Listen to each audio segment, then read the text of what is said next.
The gas station smelled like burned coffee and motor oil, and I had exactly 14 minutes before my shift started. I know that because I kept checking the clock on my phone, the one with the cracked screen I still hadn't gotten fixed, while I stood in line at the register holding a granola bar and a medium drip coffee that I didn't really want, but needed the way some people need oxygen.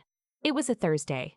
I remember that specifically because Thursdays were my worst day, not for any dramatic reason, just the accumulated weight of the week sitting on your shoulders and the weekend still too far away to feel real. I was 3 weeks into my first year as a licensed physical therapist at Riverside Regional, a mid-sized hospital in Richmond, Virginia, that was big enough to feel impersonal and small enough that everyone knew your business. I had 43 patients on my caseload. My supervisor had added 7 more that week without asking. I was eating granola bars for breakfast because I hadn't had time to actually grocery shop since the previous month. And even then, I'd only bought things that didn't require cooking. The line moved slowly. There was a man ahead of me, older, maybe mid-70s, wearing a fleece vest over a flannel shirt, the kind of practical outfit that men of a certain generation treat as their uniform regardless of the weather. He had a paper cup of coffee and a small pack of those powdered donuts, the white ones that come 6 to a bag and cost about $1.49. He set them on the counter without looking up. The cashier, a teenager with a messy bun and the expression of someone counting down the minutes to her own shift ending, scanned everything and said the total, $2.12. The man reached into his back pocket, pulled out his wallet, opened it. There was a long pause. He checked every slot, the kind of slow, methodical checking that tells you someone is hoping they missed something. He checked the coin pouch. He checked again. "I'm sorry," he said. His voice was quiet, not embarrassed exactly, more like tired. "I think I left my card at home." The cashier looked at the line behind him without any particular expression. "I don't know why I did it. I wasn't in a generous mood. I was exhausted and behind schedule and honestly a little resentful about the 7 new patients, and the last thing I had time for was a complication." But something about the way he said it, "I think I left my card at home," landed differently than it should have. Like he'd said it before, like this wasn't the first time something small had gone sideways on him that week. I leaned forward and tapped my card on the reader before I'd finished deciding to do it. "I've got it," I said. He turned around. He had gray eyes and the kind of face that had probably been handsome in a quiet, unassuming way for most of his life. He looked at me for a moment like he was trying to figure out what the catch was. "You don't have to do that," he said. "It's $2, I said, which wasn't the kindest way to put it, but it was honest. $2? It cost me nothing in any real sense. I had 14 minutes and a granola bar and I needed to go. "Thank you," he said. Not effusively, just sincerely, the way people say it when they mean it and don't feel the need to perform the meaning. I grabbed my coffee and walked out. I didn't think about it again. The thing about that first year is that it takes everything you have. I don't think anyone really tells you that before you start, or maybe they do and you don't believe it until you're living it.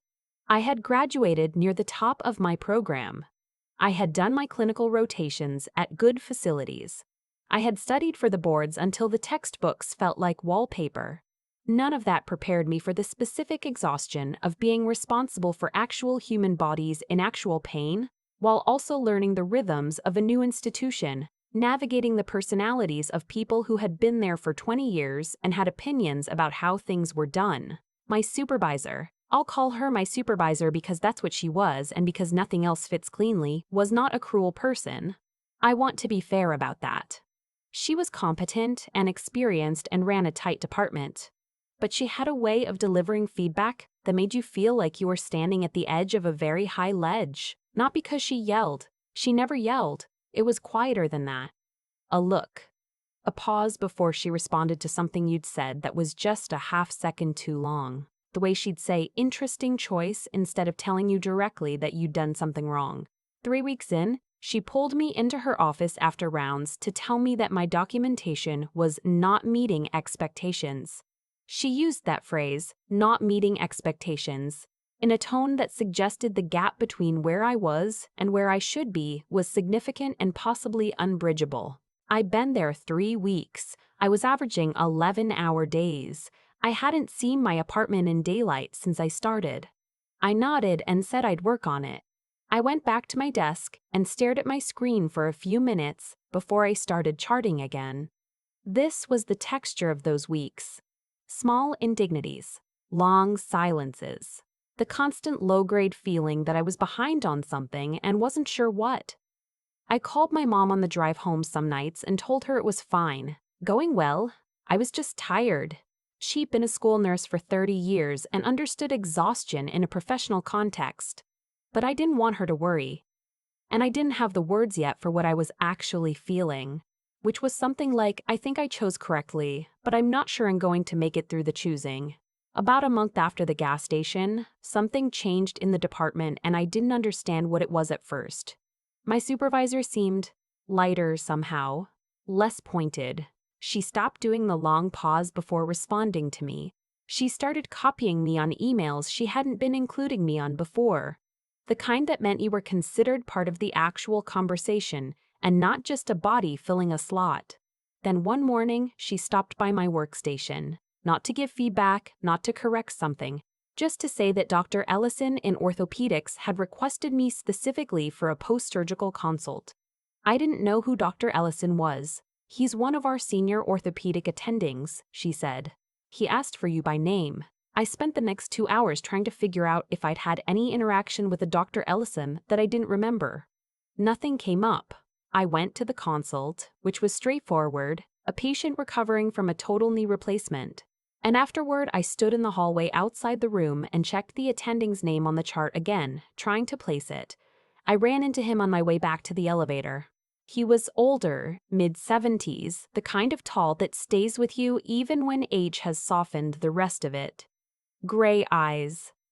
A fleece vest over a button-down shirt. It took me a second. He smiled when he saw my face register it. I wasn't sure you'd remember, he said. His name was Dr. Leonard Ellison, 41 years in orthopedics, the last 22 at Riverside Regional. He'd trained at Johns Hopkins and done fellowship work at the Hospital for Special Surgery in New York, the kind of career that gets mentioned in department histories and retirement speeches. He had a reputation, I found out later, asking carefully around the department, of being extremely particular about the therapists he worked with. He co-managed post-surgical rehab closely, which not all surgeons did, and he had specific opinions about approach and documentation and communication style that he made known to the department chair when he felt they weren't being met. He had also, apparently, told my supervisor about a month earlier that he'd heard good things and wanted to keep an eye on my work. I asked him, much later, what that was about. He said something that I've thought about a lot since. He said, "You paid for a stranger's coffee at 7 in the morning when you were clearly already running late, and you did it like it was nothing. No announcement. You didn't wait to see if I noticed. You just did it and left." He paused. That tells you something about a person. I've been watching residents and new clinicians for a long time. The ones who are decent in small moments tend to be decent in the big ones too. Not always, but usually. I didn't know what to say to that, so I didn't say much. The thing I keep coming back to is not the outcome, though the outcome changed things. Genuinely changed the shape of that year and what came after. What I keep coming back to is the moment itself. $2.12, a pack of powdered donuts and a paper cup of coffee. A man with a quiet voice saying, "I think I left my card at home. I wasn't in a generous mood. I wasn't looking for an opportunity to demonstrate my character. I was tired and running late and a little angry about things that had nothing to do with a stranger at a gas station." The kindness, if you want to call it that, came out of something closer to instinct than intention. I saw a small, fixable problem, and I fixed it.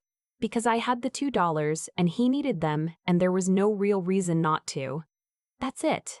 That's the whole decision tree. It took maybe 4 seconds. I've been a physical therapist for 3 years now. I have a different caseload, a different supervisor, a different understanding of what the job actually requires.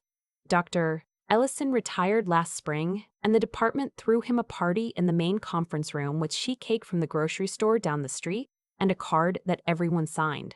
I signed it too and wrote something that I don't entirely remember, that I meant. What I remember more clearly is the gas station, the burnt coffee smell, the 14 minutes, the way he said you don't have to do that with no particular expectation that I would anyway. I did though.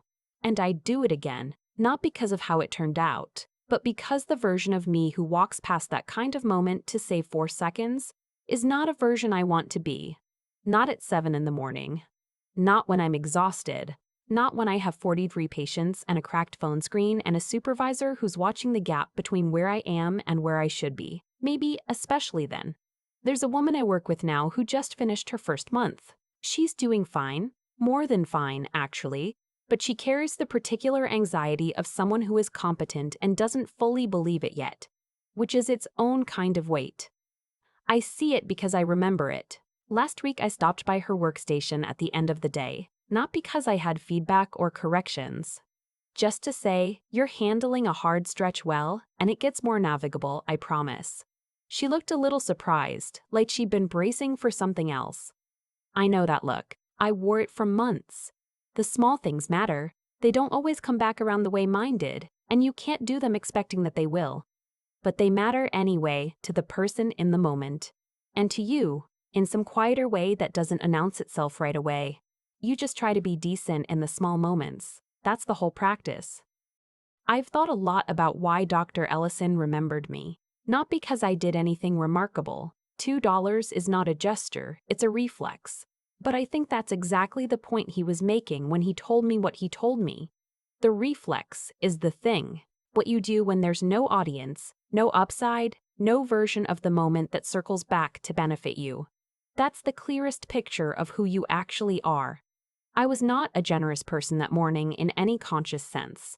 I was tired and behind schedule and quietly resentful about a workload that kept growing without anyone asking if I could carry it. The kindness, such as it was, came from somewhere underneath all of that. Some part of me that hadn't been worn down yet, or maybe a part that doesn't wear down regardless of how the week is going. I think about that a lot now. The difference between who we perform ourselves to be and who we actually are when the performance isn't worth the effort. At 7 in the morning at a gas station, with 14 minutes before your shift, you are not performing anything.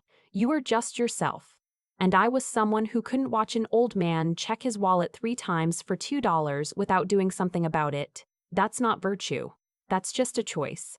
A small one, made quickly, without deliberation. What I've come to understand, slowly, through the grinding work of that first year and the years since, is that character isn't built in the big moments. It gets revealed there, but it's built in the accumulation of small ones. The choice to document one more chart carefully at the end of an 11-hour day when no one is watching. The choice to tell a struggling colleague she's doing better than she thinks, not because it costs you nothing, but because it costs you a minute and she needed the minute. The choice to pay $2 for a stranger's coffee and leave without waiting to see if anyone noticed. Dr. Ellison spent 41 years watching clinicians. He told me the small moments were his best diagnostic tool, and I believe him. Not because kindness gets rewarded. Sometimes it doesn't, and you have to be willing to do it anyway. But because the habit of paying attention to other people, of registering their difficulty as something worth responding to, makes you better at the actual work. It keeps you connected to the reason you chose the work in the first place. I needed that reminder more than once that first year. I still need it sometimes. The new therapist on my team is going to be excellent. She just doesn't know it yet, and no one has thought to tell her. I know that feeling from the inside, so I stopped by her workstation last week and told her, plainly because she deserved to hear it and because I had the words and she needed them. That's all it ever is. You notice what someone needs. You have the thing. You give it. You do it without waiting to see if it comes back around.